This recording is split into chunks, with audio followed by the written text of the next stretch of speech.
നമസ്കാരം. Out of ഫോക്കസിലേക്ക് എല്ലാവർക്കും സ്വാഗതം. കേന്ദ്ര ബജറ്റ് ഇന്നലെ വന്നു. വലിയ നിരാശയാണ് അത് കേരളത്തിന് സമ്മാനിച്ചത്. കേരളമെന്ന ഒരു വാക്കുപോലും ആ ബജറ്റിലുണ്ടായിരുന്നില്ല.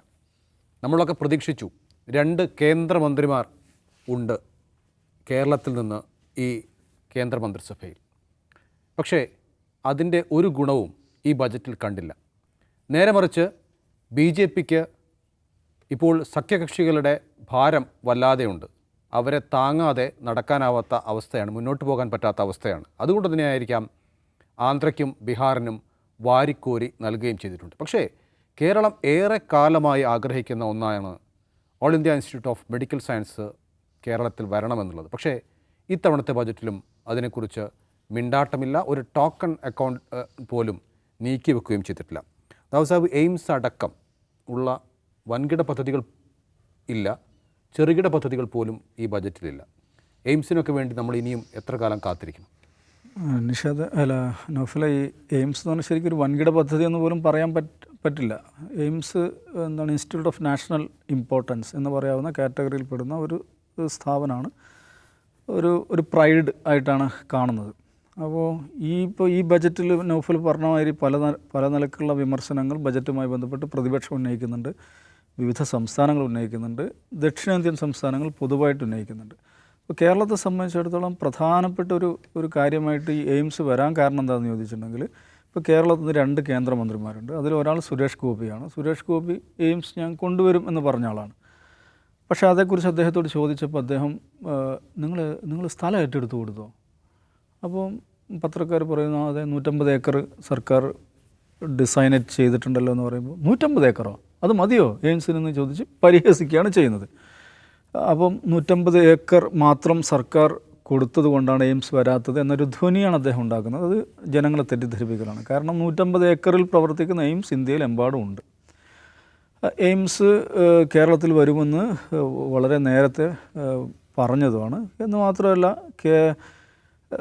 ഇന്ത്യയിൽ ഏതാണ്ട് എല്ലാ സംസ്ഥാനങ്ങളും എയിംസ് എത്തിക്കഴിഞ്ഞു. 20 ഓപ്പറേഷണലായി, ബാക്കി അണ്ടർ കൺസ്ട്രക്ഷൻ എന്നൊക്കെ പറയാവുന്ന സ്വഭാവത്തിലാണ്. കേരളത്തേക്കാൾ ചെറിയ സംസ്ഥാനങ്ങളിൽ, കേരളത്തേക്കാൾ ജനസംഖ്യ കുറഞ്ഞ സംസ്ഥാനങ്ങളിലൊക്കെ എയിംസ് ഉണ്ട്, എയിംസ് പ്രവർത്തിക്കുന്നുണ്ട്. ഏറ്റവും ഒടുവിൽ പ്രധാനമന്ത്രി തന്നെ നേരിട്ട് മണിപ്പൂരിന് വേണ്ടി എയിംസ് പ്രഖ്യാപിച്ചിട്ടുണ്ട്. അപ്പോൾ മണിപ്പൂരിനത് വേണ്ട എന്നുള്ളതല്ല ഞാൻ പറയുന്നത്, ജനങ്ങളുടെ ആരോഗ്യമാണല്ലോ. കേരളത്തേക്കാൾ കുറഞ്ഞ ജനസംഖ്യയുള്ള സംസ്ഥാനങ്ങളിൽ എയിംസ് ഉണ്ട്. കശ്മീരിൽ 2 എയിംസ് ഉണ്ട്, ജമ്മുവിലൊന്നുണ്ട്, അവന്തിപ്പുരയിലൊന്നുണ്ട്. അപ്പോൾ അങ്ങനെ നോക്കുമ്പോൾ കേരളത്തിന് എന്തുകൊണ്ടും അർഹതപ്പെട്ടിട്ടുള്ള ഒരു സ്ഥാപനമാണ്. അത് ഒരു ചികിത്സാലയം മാത്രമല്ല, ഒരു പഠന കേന്ദ്രം കൂടെയാണ്. കേരളത്തിൽ നിന്ന് ധാരാളക്കണക്കിന് വിദ്യാർത്ഥി നമുക്കറിയാം മെഡിക്കൽ എൻട്രൻസ് എക്സാമിനേഷനിൽ ഉയർന്ന റാങ്ക് നേടി രാജ്യത്തിൻ്റെ വിവിധ ഭാഗങ്ങളിൽ എയിംസുകളിൽ പഠിക്കുന്നുണ്ട്. അപ്പോൾ എയിംസ് പോലെയുള്ള ഒരു ഇൻസ്റ്റിറ്റ്യൂട്ട് ഓഫ് നാഷണൽ ഇമ്പോർട്ടൻസിൽ മലയാളികളായ വിദ്യാർത്ഥികൾ കേരളത്തിൽ തന്നെ ഒരു സ്ഥാപനത്തിൽ പഠിക്കാൻ സാധിക്കുക എന്ന് പറയുന്നത് എഗൈൻ അത് പ്രധാനപ്പെട്ടൊരു കാര്യമാണ്. കേരള സർക്കാർ ഇവിടെ കിനാലൂരിലെ സ്ഥലം അതിനുവേണ്ടി കൊടുക്കുക എന്ന് പറഞ്ഞിട്ടുണ്ട്. കാസർഗോഡ് സ്ഥലത്തിൻ്റെ കാര്യത്തിലും അങ്ങനെയും ചർച്ചകളുണ്ട്. എനിവേ, തോമസ് ഐസക്ക് പറഞ്ഞല്ലോ, സ്ഥലമില്ല എന്ന് പറയുമ്പോൾ സ്ഥലം എടുത്ത് ഡൽഹിയിൽ കൊണ്ടുപോയി കാണിച്ചു കൊടുക്കാൻ പറ്റില്ല. സർക്കാരിൻ്റെ തന്നെ സ്ഥലം കൊടുത്തതാണോ പ്രശ്നം എന്നുള്ളൊരു പ്രശ്നമുണ്ടല്ലോ. കാരണം ഇത് കോഴിക്കോടല്ല മറ്റൊരിടത്താണ് വരേണ്ടത് എന്നുള്ള ചിന്ത അത് കേന്ദ്ര സർക്കാർ അതിലൊരു ഞങ്ങൾക്ക് കേരളം ഞങ്ങളുടെ കയ്യിൽ സ്ഥലമുണ്ട് എന്ന് അറിയിച്ചു കഴിഞ്ഞാൽ പിന്നെ കേന്ദ്രം അതിൻ്റെ സ്റ്റെപ്പുകൾ എടുക്കുകയാണല്ലോ വേണ്ടത്. പക്ഷെ ഇതിൽ കാര്യം അതല്ല. അത് ഈ പറയുന്ന മാതിരി ഇതിൽ മാത്രമല്ല നൗഫൽ, ഇത്തരം മൊത്തം നമ്മൾ എയിംസിൻ്റെ ഒരു മാപ്പ് എടുക്കുക, അത് നോർത്ത് ഇന്ത്യയിലാണ് ഏറ്റവും കൂടുതലുള്ളത്. അത് മനസ്സിലാക്കണം. എയിംസ് എന്ന് പറയുന്നത് 1956 ആണ് ആദ്യത്തെ എയിംസ് ഡൽഹിയിൽ വരുന്നത്. ഒരു എയിംസ് മാത്രമേ ഉണ്ടായിരുന്നുള്ളൂ. 2012 വരെ. ഈ എയിംസ് എന്ന് പറയുന്ന ഇത് രാജ്യത്തൊട്ടാകെ സ്ഥാപിക്കുക എന്ന് പറയുന്ന കാഴ്ചപ്പാട് വരുന്നത് വാജ്പേയിയുടെ അദ്ദേഹത്തിൻ്റെ ഭരണകാലത്ത് അവസാനത്തിലാണ് അങ്ങനെ ഒരു പ്രപ്പോസൽ വരുന്നത്. എന്താണ് PMSSY, പ്രധാനമന്ത്രി സ്വാസ്ഥ്യ സുരക്ഷാ യോജന എന്ന് പറയുന്ന സ്കീമിൻ്റെ കീഴിൽ ഇങ്ങനെ ഒരു പ്രപ്പോസൽ വരികയാണ്. ആ പ്രപ്പോസലിൻ്റെ ഒരു ലക്ഷ്യം എന്താണെന്ന് ചോദിച്ചിട്ടുണ്ടെങ്കിൽ, ഈ പറയുന്ന ചികിത്സാ രംഗത്തെ imbalance, regional imbalance, geographical imbalance അത് കുറക്കണം. രാജ്യത്തിൻ്റെ എല്ലാ ഭാഗത്തുമുള്ള ജനങ്ങൾക്ക് ഏറ്റവും മികച്ച ചികിത്സ ലഭിക്കാനാവശ്യമായുള്ള പരമാവധി സംവിധാനങ്ങൾ ഉണ്ടാക്കണം എന്നൊരു നിലപാടിൻ്റെ ഭാഗമായിട്ടാണ്. പക്ഷേ വാജ്പേയി ഗവൺമെൻറ് അവസാന കാലത്തായിരുന്നു, അദ്ദേഹത്തിന് നടപ്പിലാക്കാൻ പറ്റിയില്ല. അത് നടപ്പിലാക്കുന്നത് പിന്നീട് വന്നല്ലോ മൻമോഹൻ UPA ഗവൺമെൻറ്റാണ്. എനിക്ക് തോന്നുന്നു ഏറ്റവും കൂടുതൽ എയിംസ് വന്നിട്ടുള്ളത് ആ കാലത്തായിരിക്കും. അതിൽ കൂടുതൽ ആ പ്രോജക്റ്റ് പ്രപ്പോസ് ചെയ്യപ്പെടുന്നത് വാജ്പേയിയുടെ കാലത്താണ്, പക്ഷെ നടപ്പിലാക്കപ്പെടുന്നത് ഇദ്ദേഹത്തിൻ്റെ കാലത്താണ്. അപ്പം 56 മുതൽ 2003 വരെ ഒരൊറ്റ എയിംസ് സങ്കല്പത്തിൽ പോലും ഒരു എയിംസ് മാത്രമേ ഉണ്ടായിരുന്നുള്ളൂ. 2003 ശേഷമാണ് മറ്റൊരു കാഴ്ചപ്പാട് ഒരു എയിംസ് അതെ മറ്റൊരു കാഴ്ചപ്പാട് വരികയും ധാരാളക്കണക്കിന് ബാക്കി 22 മുഴുവൻ വരുന്നതിന് ശേഷമാണ് നമ്മൾ മനസ്സിലാക്കണം. അപ്പോൾ അത്തരം ഒരു ഘട്ടത്തിൽ കേരളം നിശ്ചയമായി അത് അർഹതപ്പെട്ടതാണ്. പക്ഷേ കേരളത്തെ സംബന്ധിച്ചിടത്തോളം അല്ല, ദക്ഷിണേന്ത്യക്ക് പൊതുവെ ഇത്തരം സ്ഥാപനങ്ങൾ ലഭിക്കുക എന്നുള്ളത് അപൂർവമായിട്ട് സംഭവിക്കുന്നതാണ്. കേരളത്തെക്കാൾ ജനസംഖ്യയുള്ള കർണാടകയിലും ആയിട്ടില്ല, പ്രപ്പോസ്ഡ് മാത്രമാണ്. അവിടെയും എയിംസ് ഇതുവരെ പ്രവർത്തിച്ചു തുടങ്ങിയിട്ടില്ല. മധുരയിൽ ഉണ്ട്, മംഗൽഗിരിയിൽ ആന്ധ്രയിലെ മംഗൽഗിരിയിൽ പ്രവർത്തിക്കുന്നുണ്ട്. ഇതിൽ നമ്മൾ കാണേണ്ട ഒരു കാര്യം, ഈ പറയുന്ന ഈ ദക്ഷിണേന്ത്യയോടുള്ള പൊതുവായുള്ള അവഗണന ഒരു ഘടകമായിട്ട് ഇതിൽ നിൽക്കും. അപ്പോൾ 85 കേരള രാഷ്ട്രീയ ചരിത്രത്തിന് പ്രസിദ്ധമായിട്ടുള്ളതാണല്ലോ ബാലകൃഷ്ണ പിള്ളയുടെ പഞ്ചാബ് മോഡൽ പ്രസംഗം എന്ന് പറയുന്നത്. എന്താണ് ആ സംഭവം? അന്ന് കേരളത്തിൽ ഒരു കോച്ച് ഫാക്ടറി വരും എന്ന് പറയുന്നു. പക്ഷേ കോച്ച് ഫാക്ടറി വന്നില്ല. കോച്ച് ഫാക്ടറി എങ്ങോട്ട് പോയി? പഞ്ചാബിലേക്ക് പോയി. അപ്പം അദ്ദേഹം കൊച്ചിയിൽ നടന്നൊരു പരിപാടിയിൽ പ്രസംഗിക്കുകയാണ്. ബൂട്ടാ സിംഗിന് പോലും കടന്നു ചെല്ലാൻ പറ്റാത്ത പഞ്ചാബിലാണ് ഫാക്ടറി കൊണ്ടുപോയി ഇട്ടിരിക്കുന്നത്. എന്തുകൊണ്ടാണ്? പഞ്ചാബിലെ യുവാക്കൾ ആ നിലക്കാണ് പെരുമാറുന്നത്. അതുപോലെ കേരളത്തിലും പദ്ധതികൾ കിട്ടാൻ കേരളത്തിലെ യുവാക്കളും പെരുമാറേണ്ടി വരും എന്ന് അദ്ദേഹം പ്രസംഗിക്കുകയാണ്. എന്ന് പറഞ്ഞാൽ അന്ന് പഞ്ചാബിൽ ഈ ഖലിസ്ഥാൻ വിഘടനവാദം ശക്തമായി ഇരിക്കുന്ന കാലമാണ്. അപ്പോൾ ഇദ്ദേഹം ഖലിസ്ഥാൻ വിഘടനവാദത്തെ പ്രോത്സാഹിപ്പിക്കുകയാണെന്ന് പറഞ്ഞ് വലിയ രാഷ്ട്രീയ ബഹളം ഉണ്ടാകുന്നു. അദ്ദേഹത്തിന് മന്ത്രിസഭയിൽ നിന്ന് രാജിവെക്കേണ്ടി വരുന്നു. അത് കേരള രാഷ്ട്രീയത്തിൽ പ്രധാനപ്പെട്ടൊരു സംഭവം എന്ന് ഓർക്കണം. എന്തുകൊണ്ടാണ് ബാലകൃഷ്ണ പിള്ളക്ക് അങ്ങനെ പ്രസംഗിക്കേണ്ടി വന്നത്? ഈ പറയുന്ന വല്ലപ്പോഴും കിട്ടുന്ന പ്രഖ്യാപിക്കപ്പെടുന്നൊരു പ്രോജക്റ്റ്, കേരളത്തിന് പ്രഖ്യാപിക്കപ്പെട്ട ഒരു പ്രോജക്റ്റ് ലഭിച്ചില്ല. അത് പഞ്ചാബിലേക്ക് പോയി. പക്ഷെ അന്ന് കോച്ച് ഫാക്ടറി ആയിരുന്നു. ഒന്ന് ആലോചിക്കണം, ഈ കോച്ച് ഫാക്ടറി ഇപ്പോഴും എനിക്ക് ഈ ദിനേശ് ത്രിവേദി റെയിൽവേ മന്ത്രി ആയിരിക്കും പാലക്കാട് വന്നിട്ട് കോച്ച് ഫാക്ടറിയുടെ കല്ലിട്ടിട്ടുണ്ട്. UPA കാലത്താണ്. അങ്ങനെ സംഭവം വന്നിട്ടുണ്ടോ? അങ്ങനെ വരുന്നില്ലെന്നേ. അപ്പോൾ എയിംസ് കൊടുത്തില്ല എന്ന് പറയുന്നത് അത് ഒരു ടോട്ടൽ സ്കീമിൻ്റെ ഭാഗമാണ്. ഇത് പൊതുവായിട്ടുള്ള രീതിയാണ്. നമ്മൾ ഈസ്റ്റ് ഇന്ത്യ കമ്പനിക്ക് ശേഷം നമ്മൾ നോർത്ത് ഇന്ത്യ കമ്പനിയുടെ ഭരണത്തിന് കീഴിലാണ്. അതാണ് അതിലൊരു പ്രശ്നം. അപ്പോൾ അത് BJP സർക്കാർ ഈ ബജറ്റിൽ എയിംസ് അനുവദിച്ചില്ല എന്ന് പറയുമ്പോൾ അതൊരു വിമർശനമായിട്ട് ഉന്നയിക്കാം. പക്ഷേ ആ വിമർശനത്തിൽ നിന്ന് കോൺഗ്രസ്സൊന്നും ഒഴിഞ്ഞു മാറാൻ പറ്റില്ല. കാരണം UPA ഭരിക്കുന്ന കോൺഗ്രസ്സാണ് ലീഡ് ചെയ്യുന്നത്. ഇടതുപക്ഷ പിന്തുണയിലാണ് ഭരണം. ആ കാലത്തും എയിംസ് ഇവിടെ വന്നിട്ടില്ല. 20 MPമാരുടെയും പിന്തുണയിൽ 10 വർഷം നമ്മുടെ രാജ്യം മുന്നോട്ട് പോയിട്ടുണ്ട്. അന്നും എയിംസ് വന്നിട്ടില്ല. അപ്പോൾ 7 മന്ത്രിമാരുണ്ടായിരുന്നു.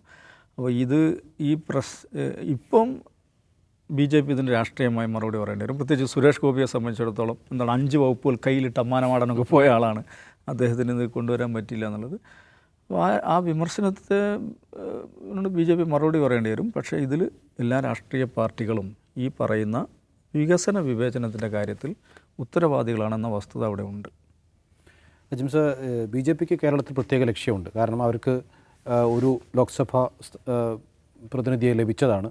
വരും വർഷങ്ങളിൽ കൂടുതൽ അവർ പ്രതീക്ഷിക്കുകയും ചെയ്തു. അതുകൊണ്ട് തന്നെ കേരളത്തിൽ ലക്ഷ്യം വെച്ച് കുറച്ച് ബജറ്റ് വിഹിതമൊക്കെ ഉണ്ടാകുമെന്ന് നമ്മൾ പ്രതീക്ഷിച്ചിരുന്നു. പ്രത്യേകിച്ചും എയിംസൊക്കെ സുരേഷ് ഗോപിയുടെ ഇടപെടലൊക്കെ കാരണം എയിംസ് വന്നു എന്ന് നമുക്കൊരു പറയാവുന്ന ഒരു ഘട്ടത്തിലേക്ക് എത്തുമെന്നാണ് നമ്മൾ പ്രതീക്ഷിച്ചിരുന്നത്. പക്ഷേ തന്നില്ല.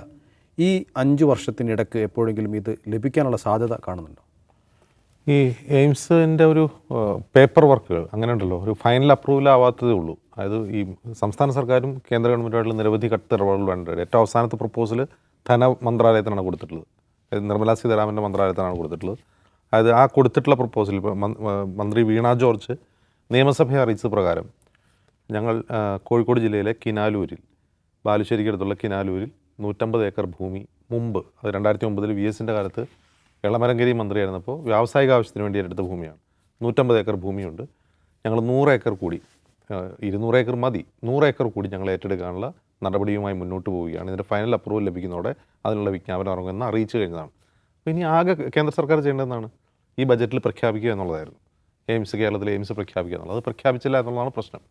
അപ്പോൾ എന്തുകൊണ്ടാണ് കോഴിക്കോട് ജില്ലയിലെ കിനാലൂരിലൊരു എയിംസ് വരുന്നതിന് BJP സർക്കാർ മടിക്കുന്നത്? എന്തുകൊണ്ട് അത് അനുവദിക്കുന്നില്ല എന്ന് ക്വസ്റ്റ്യൻ ചോദിച്ചാൽ, കേരളത്തിലെ BJP ഘടകം കോഴിക്കോട് ജില്ലയിലെ കീനാലൂരിൽ എയിംസ് വരാൻ ആഗ്രഹിക്കുന്നില്ല എന്നുള്ളതാണ്.